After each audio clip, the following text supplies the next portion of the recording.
Thank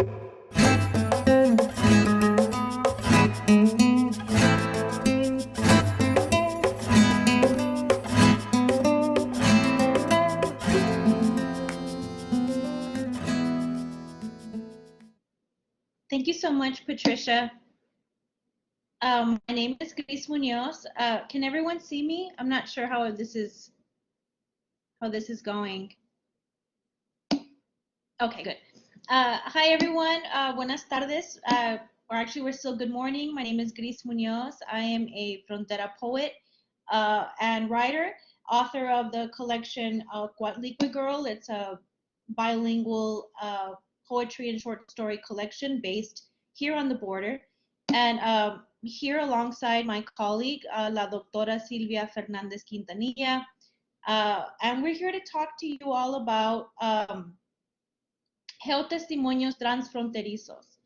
And this is a digital storytelling project that is based on both sides of the frontera, and it aims to record the stories, the voices of women from both sides of the border. And so it's a digital archival project, it's a history project, and it's also a literary project, because not only are we collecting stories and testimonies from the border, but we're also mapping out the literature of the border written by women. So this project was initially created by myself and Sylvia, and it's sponsored by the Rubin Center at UTEP and their Fondo Transfronterizo. Okay, so I'm here to talk about Geotestimonios. Sylvia will be on in a second. And another aspect of this project, it's a bilingual project. It is both in Spanish and English. And so we're doing some interesting work here. We're doing some deep community work. We are collecting all of these testimonies, and ultimately they're going to be loaded on a digital map. Sylvia will be able to elaborate a little more. This is more Sylvia's side of the project. Her title is also Digital Humanist, and she creates maps of different types of information that we wouldn't usually see in maps. So if you think about every single time you've seen a map, right, it's usually for some sort of almost like an official purpose, right? And there's maps, there's different types of maps, and you can log on and look online. And so maps give us information, and maps usually tend to map a very certain type of information, right? So, but what if we created maps of different types of information? What if we created maps of stories, of people's stories? And Sylvia is able to literally we can put out a map online, and it's going to be like live in a way that you can click on a certain point down to the address, and it will reveal to you a story. And that story is able to be loaded on, whether it's written, whether it's an audio of the story, whether it's just a picture. Maybe someone just wants to download a picture. And all of these, the point is that we are kind of like taking back our stories, and we are making a little bit more sense of our experience as women on the borderline, because so many of us, so many women on the borderline and people on the borderline, right? We're first generation, children of immigrants and workers, first, second generation, right? And a lot of times these families, these communities are not really, concerned with historical, collection and testimony, right? They're working. So we lose a lot of stories, and we lose a lot of history, our own history, our family history, our neighborhood history, our city history, right? And frontera history. We lose so much because it's just not something that is usually done. And just a note about how collecting oral histories is good for students, right? It's been an incredible project collecting the stories of these women. And we feel that collecting oral testimony, it does a lot of things for students, and it connects them to their communities. It reminds them that they're part of a community, and it connects them to their history, their past, their forward. It contextualizes uh, who these students really are in connection to their communities, right? And so collecting oral history or oral history projects is just, an incredibly useful tool in the classroom, on so many levels. But really, we have been working on this project for almost a year now, and it's taken on many different facets. And so we're here to show you a little bit about Geotestimonios. And ultimately, we're also inviting you all to, if you would like to participate in this project, we still have an open call for collecting this testimony. So let me show you a little bit about. ¿Me escuchan, Chris? Yes, Sí, me perfect. escuchan. Okay. Great. Yeah, so thank you so much, Chris. And the credit also goes for Chris. This project, aside from also including and collecting testimonials and stories from um, women at the U.S.-Mexico border, and especially Ciudad Juárez, El Paso, it also includes literature written by women or that mentions experiences of places and of women in this area. So much of that inspirations comes from the own literature that has been, the own poems that has been written by Gris, which talk about particular places that have marked our lives. And by reflecting on and understanding the literature produced in these areas, we understand how a lot of writers are influenced by their personal experiences to tell us about how women navigate, how women experience the border through fiction.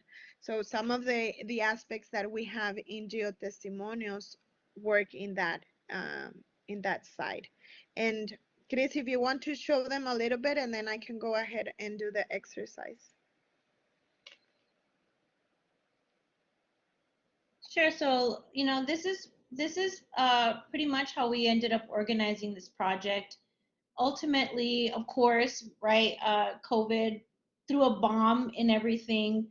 Uh, Ideally, it would have been incredible to go out into the community and collect stories, right? I had it in my heart to be able to like go to a nursing home and sit with the residents and sit with them and collect their stories, collect their memories to add them to the project.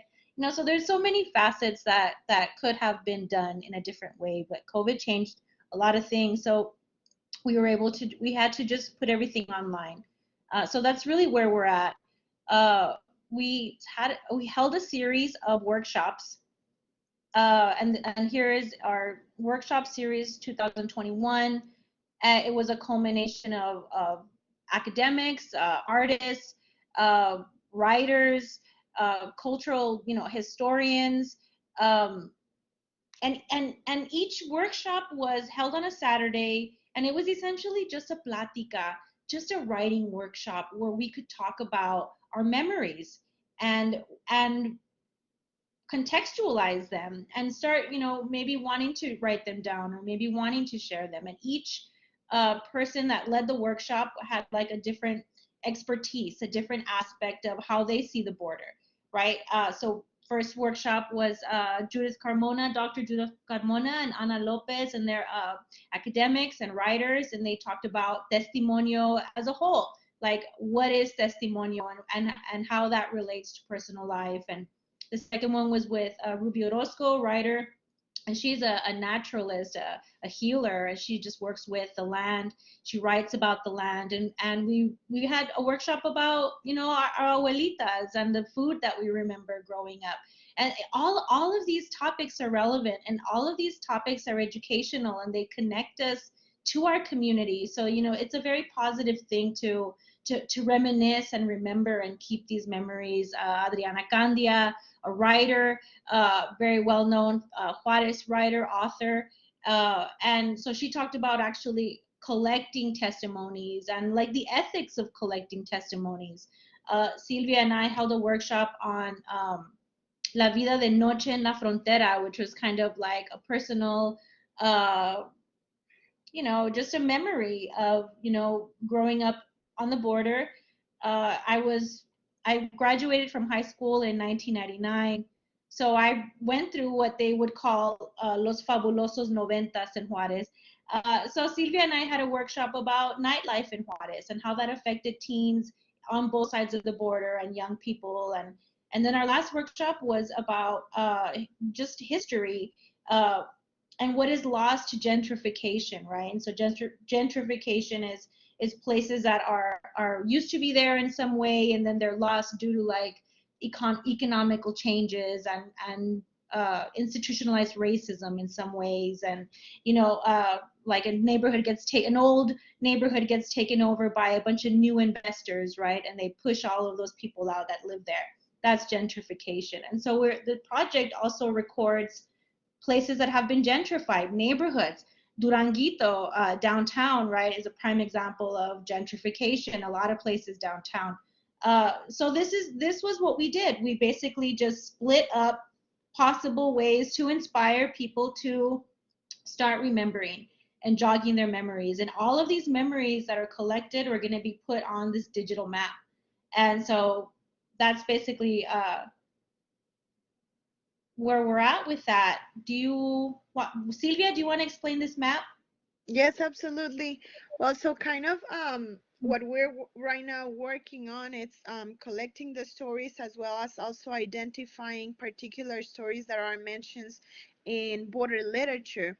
But kind of what we intend to do is an interactive map that can bring different places with stories that can touch on, as I mentioned you, literary passages, images, written stories, or oral histories recorded through audio, or some songs that can contextualize the particular experience of a place. Some of these places have disappeared. Some of these places we're no longer able to visit. Some of those places have changed the name or have been destroyed.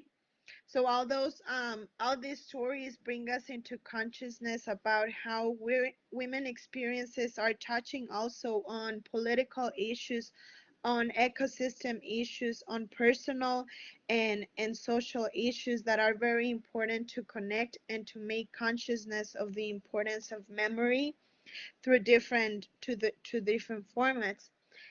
So in here within this map, which it's not going to look like this, it's going to be interactive, but in here we're seeing the different participants that each of them have experiences, as well as some of the literature that we're considering integrating in this map, which is the Chronicles of Adriana Candia, the short stories of Delincuentos from Armine Arjona. She's a writer from Juarez that talks about the border violence, particularly the drug trafficking, but from a very local perspective.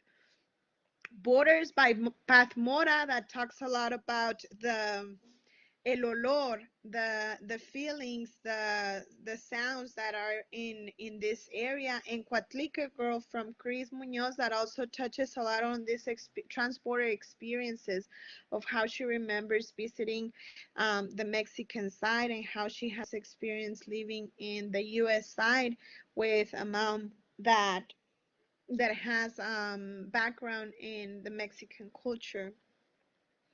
So moving forward, we can see, I want you to take a look at these examples because we're going to end up with a little exercise. But for instance, let's take a look at one of the stories that was submitted, titled My First Library Card.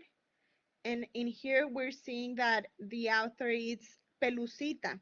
So some of the options that you have to take care of the identity of people that it's submitting these stories, there's the option for you to submit this under a pseudonym, um, without an identity, like without a name, or you can put your name or any or none of the information of who is submitting this story. The stories can be in any language, and here we're seeing it in English. And I don't know, I'm gonna read this one, which is, my dad took me to get my first library card when I was about 8, 10. I remember singing it in my scribbly handwriting. The library was part of the Pavo Real Recreational Center. The pool was just next door. The entrance to the library had a yellow gated fence. I spent a lot of summers there. It was a different time, around 1992. My dad would drop me off at the library on his way to work and pick me up on his way home. I love it. I love the silence of the library, love picking out a stack of novels and seeing how many I could read in a day. I'm a writer now. I drove by the library recently and it had been moved. It's a new building now, named after a male writer from the same neighborhood who went to Harvard and Yale. Honestly, I'm annoyed he took our library. Guess I will just have to take the whole series. So in here, if you go into Google Maps, and I would like to for you to do this exercise to search for this library. Search for the address, and I'm gonna right now I will send you the addresses of these stories for you to start taking a look at what's around this place. How is this place looks in Google Maps? If there's any images that can tell us about how what is this place, but also contextualizes with this personal experience. And hopefully get more, make this project bigger, I guess. But at this point, we're just collecting stories of women. Um, we only have a couple of minutes. Uh, Siempre voy a tener presente la imagen de mi abuelito sentado en el porche en su banca de madera, viendo pasar a los niños, a los perros y gatos. De vez en cuando saludaba a uno que otro vecino. Hacía tantos corajes porque decía que mi abuelo siempre estaba fuera para coquetearle a las viejitas que pasaban por ahí. De chiquita, mi abuelo siempre nos proponía, chiquita, mi abuelo siempre nos proponía que si nos portábamos bien nos daba su morralla. Decía que no le gustaba andar cargando con tanta moneda. Que nos diera su morralla era para nosotros la alegría del día, porque eso significaba que podíamos ir a comprarnos algunos dulces, papitas y chucherías en la tiendita de esta esquina. Esa tiendita me hace recordar tanto a mis abuelitos. Hace poco pasé por ahí, la tiendita sigue allí a una cuadra de la casa en la que pasé muchas tardes de mi infancia. So we're just collecting these beautiful stories, and I'm not sure we're a minute off of ending our presentation. We have more stories to show you, but we just want to open this up for the women in the presentation. Anyone you know, if you would like to submit your stories, we do have a link that we can send out to you. And the project again is called Geotestimonios Transfronterizos, and we just want to thank the Cariño in the Classroom program for including us. Thank you so much. Yeah, and sorry, I don't know why it's my internet is super unstable, but I just wanted to well, echoing Chris, thank you so much for everything. And here's some like prompts for you to start thinking about these stories in relation to thinking about a particular place. What stories come up with this place that you're remembering? What feelings, what sounds does it remind you? How does that place look like now in the present? And if you have been to this place, how can you represent the story? It can be a picture, it can be a literature passage, it can be a written experience, or it can be a song that can remind you of that, a newspaper that will bring you those memories. And start looking at them on Google Maps, and how just looking for a place with this story brings a lot of power into what it means living and experiencing the border. So I invite you all to submit